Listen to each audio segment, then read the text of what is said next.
Jade Cargill botches, everybody's complaining that she needs to go to NXT. Damian Priest botches, and I haven't heard a single thing about it from anybody. And Damian Priest botch was much worse, he nearly broke his ankle in that rope.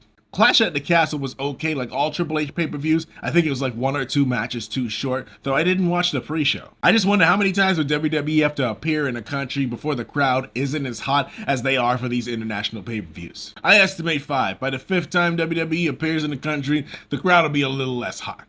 But anyway, Cody Rhodes vs AJ Styles was a really good match. At first I was on the fence about the ending, but I really thought about it. If you're handcuffed and somebody's about to throw a huge metal object at you and you can't get out the way, you probably should say I quit, so it makes sense. Personally, I'm not a fan of I quit matches anyway. I feel like it slows down the rhythm of the match every time they have to stop and be like, do you quit? But solid match nonetheless. I almost thought the camera showing the key was a botch when AJ Styles dumped out the bag and the key was clearly there with the handcuffs, but it turns out that's part of the match anyway. Women's tag title match, Jade Cargill looked good to me up until the botch where she slipped off the top rope. It happens, that's why this is called a high-risk maneuver. Some people were saying Shayna Baszler was choking out Jade because she kicked her in the back. To me, it looked like Shayna just got a little too excited and went back to her MMA days, and Jade was like, yo, chill. And everybody's like, oh, she tapped. Jade, being inexperienced, probably didn't think of it at the time that squeezing her arm would be a more subtle way of telling her chill than tapping her hand. Who would win in an actual fight, Shayna Baszler or Jade Cargill? You gotta go with Shayna Baszler because she's an actual MMA fighter,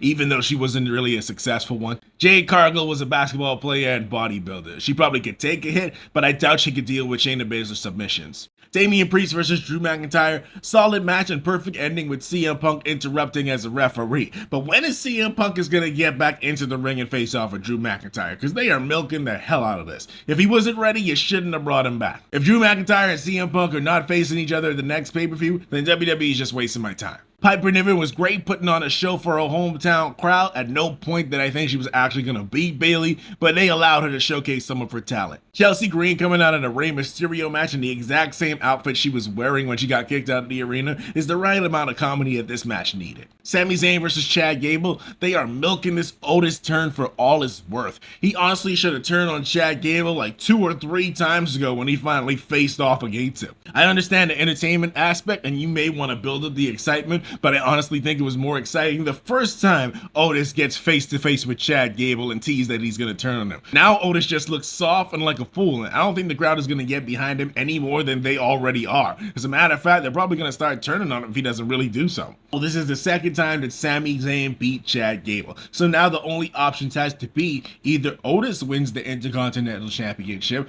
or Chad Gable wins Money in the Bank and challenges Sami Zayn for the Intercontinental Championship one more time and wins, or Otis turns on Chad Gable and costs him the championship match. To me, this feud is about to run its course, and if it continued past Money in the Bank without Chad Gable or Otis winning Money in the Bank, then what are we doing? Dragging out a storyline is not long-term storytelling.